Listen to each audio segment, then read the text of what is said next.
அனைவருக்கும் வணக்கம். எஸ்எஸ் வகுப்பறையில் மீண்டும் உங்களை சந்திப்பதில் மகிழ்ச்சி அடைகிறேன். நம்ம எண்ணும் எழுத்துக்காக எளிய டிஎல்எம்ஸ்லாம் பார்த்துட்டு வரோம். இப்போ செகண்ட் டேர்முக்கு தமிழ் பார்த்துட்டோம். இப்போ இங்கிலீஷுக்கு யூனிட் 1க்கு என்னென்ன டிஎல்எம்ஸ்லாம் தேவைப்படுதுன்றதை பார்க்கலாம். இந்த பாடத்துடைய தலைப்பை பேர்ட்ஸ் அரௌண்டர்ஸ் தான். இந்த பேர்ட்ஸுடைய நேமெல்லாம் தெரிஞ்சுக்கணும், பேர்ட்ஸையும் தெரிஞ்சுக்கணும்.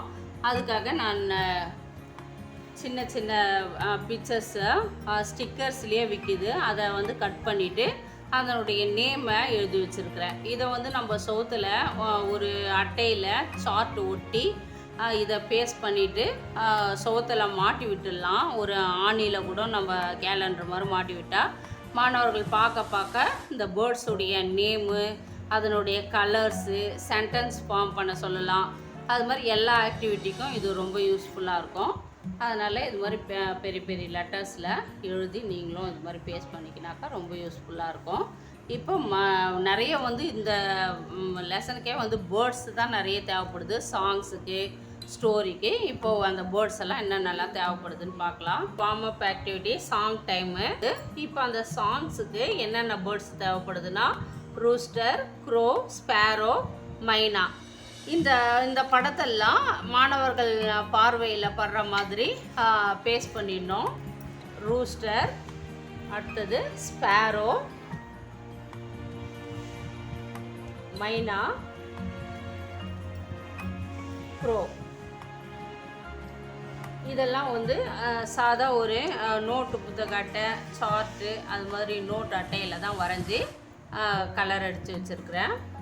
போர்டில் ஃபேஸ் பண்ணிடணும். ஃபேஸ் பண்ணிவிட்டு இப்போ ரூஸ்டர் சேஸ் கொக்கரக்கோ கொக்கோ அப்படின்னு சொன்னாக்கா குட் மார்னிங் ஸ்டூடெண்ட்ஸு சொல்லணும். அது மாதிரி இந்த சாங் ஆக்டிவிட்டியை நம்ம செய்திடணும். இப்போ அடுத்த ஆக்டிவிட்டிக்கும் நமக்கு பேர்ட்ஸ் தான் தேவை. Circle time. மாணவர்களை ரவுண்டாக நிற்க வச்சுட்டு அவங்க ஓடணும். அதுக்கு நடுவில் என்னென்ன பேர்ட்ஸ்லாம் இங்கே கொடுத்துருக்காங்க அப்படின்னாக்கா க்ரோ, ஹென், டக், பேரட், பீஜியன், ஸ்பேரோ.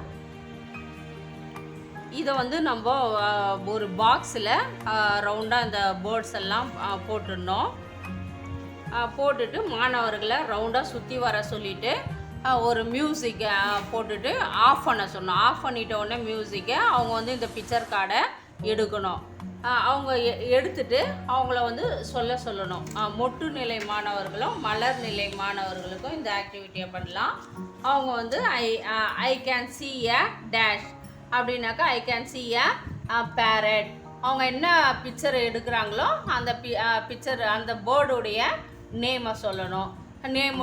நேமை சொல்லலாம். அப்புறம் it is a green colour, அது மாதிரி அதனுடைய கலர்ஸையும் சொல்ல வைக்கணும். இதுதான் சர்க்கிள் டைமுக்கு இந்த பேர்ட்ஸ் எல்லாம் தேவைப்படுது. அடுத்த ஆக்டிவிட்டியை sand time. Crow is black, woodpecker goes tap. அது மாதிரி லைனாக சொல்லணும். இதுக்கு என்னென்ன பேர்ட்ஸ் வேணும்னா நம்ம சுற்றி எல்லா ஆக்டிவிட்டீஸுக்குமே பேர்ட்ஸ் தான் வேணும். இதுக்கு க்ரோ, வுட்பேக்கர், புல்புல், அவுல், பேரட். இந்த பிக்சர்ஸ்லாம் இந்த சாண்ட் டைமுக்கு தேவை. அடுத்த ஆக்டிவிட்டி இண்டிபெண்ட் ஆக்டிவிட்டி. மாணவர்களுடைய இண்டிவிஜுவல் ஒர்க் புக்கு கொடுக்குறாங்க இல்லையா, அதில் செய்யணும். அந்த ஃபெதர்ஸ்லாம் கலெக்ட் பண்ணி அந்த ஃபெதர்ஸுடைய பேர்ட்ஸ் எல்லாம் எதுன்ட்டு அவங்க கண்டுபிடிச்சி அந்த ஆக்டிவிட்டியை ஒர்க் புக்கில் செய்ய வைக்கணும். இப்போ அடுத்த ஆக்டிவிட்டியாக சர்க்கிள் டைம். இது ரீஎன்ஃபோர்ஸ்மெண்ட் மாதிரி தான். அந்த பேர்ட்ஸுடைய சாண்ட் ஆக்டிவிட்டி செய்தோம் இல்லையா, க்ரோ இஸ் பிளாக். அது மாதிரி நம்ம பிக்சர்ஸ்லாம் இது மாதிரி பிக்சர்ஸ்லாம் போர்ட்லேயோ இல்லை சவுத்துலேயோ ஃபேஸ் பண்ணிடணும். டபுள் டேப் வச்சு கூட ஒட்டிடலாம். அப்போ தான் நம்ம எடுத்து கூட மறுபடியும் வச்சுக்கின்னு வேறு ஃபேஸ் பண்ணுறதுக்கு ஈஸியாக இருக்கும். அது மாதிரி ஃபேஸ் பண்ணிவிட்டு இப்போ பிளாக் அப்படின்னு சொன்னாக்கா மாணவர்கள் போய் க்ரோவை தொடணும். டேப்னாக்கா அந்த ஆக்டிவிட்டி நம்ம என்ன செய்தோமோ அந்த பேர்ட்ஸை போய் அவங்க டச் பண்ணிவிட்டு வரணும். அதுதான் இந்த சர்க்கிள் டைமில் ஒரு ரீஎன்ஃபோர்ஸ்மெண்ட் மாதிரி கொடுத்துருக்காங்க. அடுத்ததாக வந்து திஸ் இஸ் ஏ பேர்ட்ஸ் நேமை சொல்லலாம், அதனுடைய கலர்ஸை சொல்லணும். இந்த ஆக்டிவிட்டி அது மாதிரி செய்யணும். அடுத்த ஆக்டிவிட்டி வந்து இன்ட்ரடியூசிங் ப்ராக்டிஸ் பண்ணணும். சிவிசி வேர்ட்ஸை ப்ராக்டிஸ் பண்ணணும். அதுக்கு வந்து ஃப்ளாஷ் கார்ட்ஸு ரெடி பண்ணிக்கணும். இது மாதிரி நம்ம ஏற்கனவே வந்து லெட்டர்ஸுக்கெலாம் ரெடி பண்ணி வச்சுருக்கோம், அதையே கூட யூஸ் பண்ணிக்கலாம். இங்கே வந்து என்னென்ன கொடுத்துருக்காங்கன்னாக்கா tap, TAP tap, MAP map, CAP cap அப்படின்னு மாணவர்கிட்ட இங்கே தனித்தனியாக கொடுத்துட சொல்லியிருக்கிறாங்க. அவங்க வந்து ஜாயின் பண்ணணும். இப்போ யார் வச்சுருக்குறாங்களோ அந்த ஸ்பெல்லிங் பிரகாரம் டிஏபி அது மாதிரி மாணவர்கள் வந்து ஒன்றா நிற்கணும். அந்த வேர்ட்ஸ் வர மாதிரி ஜாயின் பண்ணணும். அதுக்கு இது மாதிரி லெட்டர்ஸ் கார்டு, ஃப்ளாஷ் கார்டில் லெட்டர்ஸ் எழுதி வச்சுக்கணும், ஆல்பபெட்ஸ்லாம். அடுத்ததாக வந்து இண்டிவிஜுவல் ஆக்டிவிட்டி. இது வந்து மொட்டு நிலை மாணவர்களுக்கும் மலர் நிலை மாணவர்களுக்கும் ஒர்க் புக்கில் என்ன பண்ணணுன்றதுக்கு பேஜ் நம்பர்லாம் கொடுத்துருக்காங்க. அந்த பேஜில் அவங்கள செய்ய வைக்கணும். அடுத்த ஆக்டிவிட்டி ஒரு வார்ம் அப் ஆக்டிவிட்டி. அரும்பு நிலை மாணவர்களை ட்ரீஸாக நிற்க வச்சிடணும். இங்கே வளைவாக கோடு போட்டு கிரவுண்டில் கூட இதை வந்து ஒரு வார்ம் அப் ஆக்டிவிட்டி மாதிரி செய்யலாம். அரும்பு நிலை மாணவர்களை ட்ரீஸாகவும், மொட்டு நிலை மாணவர்களை பேர்ட்ஸாகவும், மலர் நிலை மாணவர்களை அனிமல்ஸாகவும் நிற்க வச்சுட்டு இந்த ஆக்டிவிட்டியை செய்யணும். அடுத்த activity small group activity. Introduce பண்ணியிருக்காங்க, சைட் வேர்ட்ஸை இன்ட்ரடியூஸ் பண்ணியிருக்காங்க. இதை வந்து நம்ம சைட் வேர்ட்ஸை எழுதி சவுத்தில் ஃபேஸ் பண்ணிடலாம். இந்த வேர்ட்ஸுங்களை as, have, and, want, be, very, many, fair, must, wise இதெல்லாம் வந்து ப்ராக்டிஸ் பண்ணணும். அடுத்த ஆக்டிவிட்டியாக ஒரு ஸ்டோரி டைமு.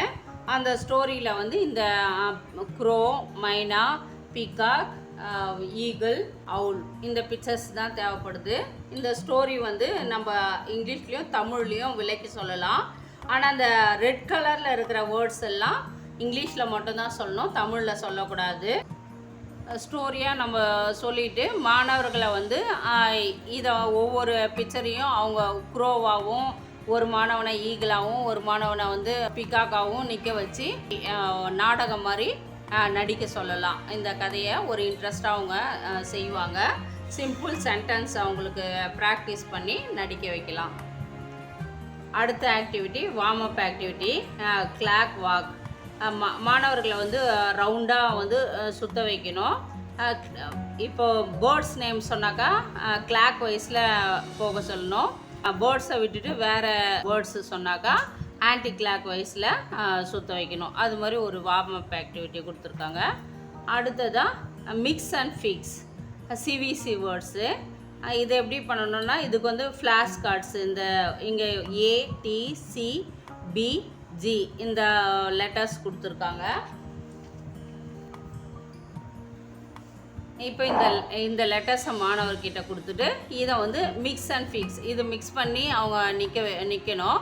இதை வந்து ஒரு வேர்ட்ஸாக எப்படி ஃபார்ம் பண்ணலாம் அப்படின்னாக்கா பி, ஏ, டி பேட் இது மாதிரி சிஏடி கேட் அது மாதிரி மாணவர்களை கலந்து அப்படியே வேர்ட்ஸாக ஃபார்ம் பண்ணி நிற்க சொல்லலாம். இது மாதிரி மாணவர்கிட்ட தனித்தனியாக லெட்டர்ஸாக கொடுத்துட்டாக்கா அவங்க சேர்ந்து நிற்பாங்க. அடுத்த ஆக்டிவிட்டிக்கும் லெட்டர்ஸ் கார்டு தான். நிறைய நம்ம ஆல்பபெட்ஸ் எல்லாம் எழுதி வச்சுருக்குறோம், அதையே யூஸ் பண்ணிக்கலாம்.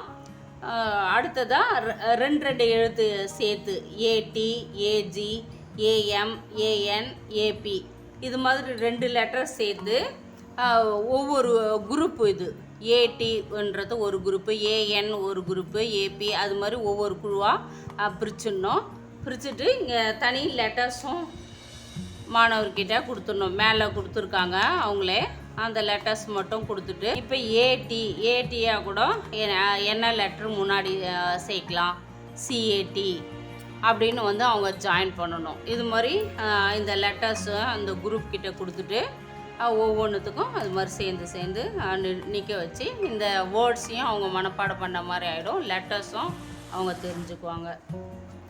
இதுவும் சிவிசி வேர்ட்ஸ் தான் அடுத்த ஆக்டிவிட்டி.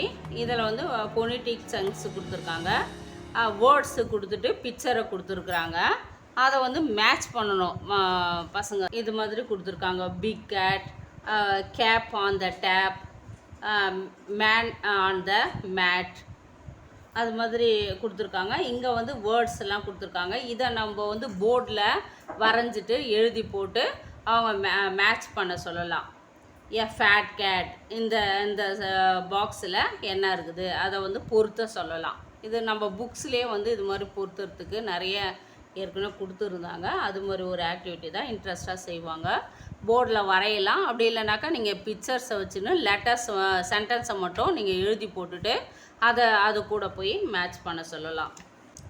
லாஸ்ட்டாக ஒரு இண்டிபெண்ட் ஆக்டிவிட்டி தான், மாணவர்களுக்கு ஒர்க் புக்கில் செய்கிற ஆக்டிவிட்டி. இப்போ நம்ம இங்கிலீஷில் செகண்ட் டேர்மில் ஃபஸ்ட் யூனிட்டுக்கு எல்லா ஆக்டிவிட்டியுமே என்னென்ன செய்யணுன்றதை நான் சொல்லிட்டேன். இந்த வீடியோ உங்களுக்கு பிடிச்சிருக்குன்னு நினைக்கிறேன். உங்கள் ஃப்ரெண்ட்ஸுங்களுக்கெலாம் ஷேர் பண்ணுங்கள். சப்ஸ்கிரைப் பண்ணின்னு பாருங்கள். அடுத்ததாக நம்ம மேக்ஸில் சந்திக்கலாம். அனைவருக்கும் நன்றி.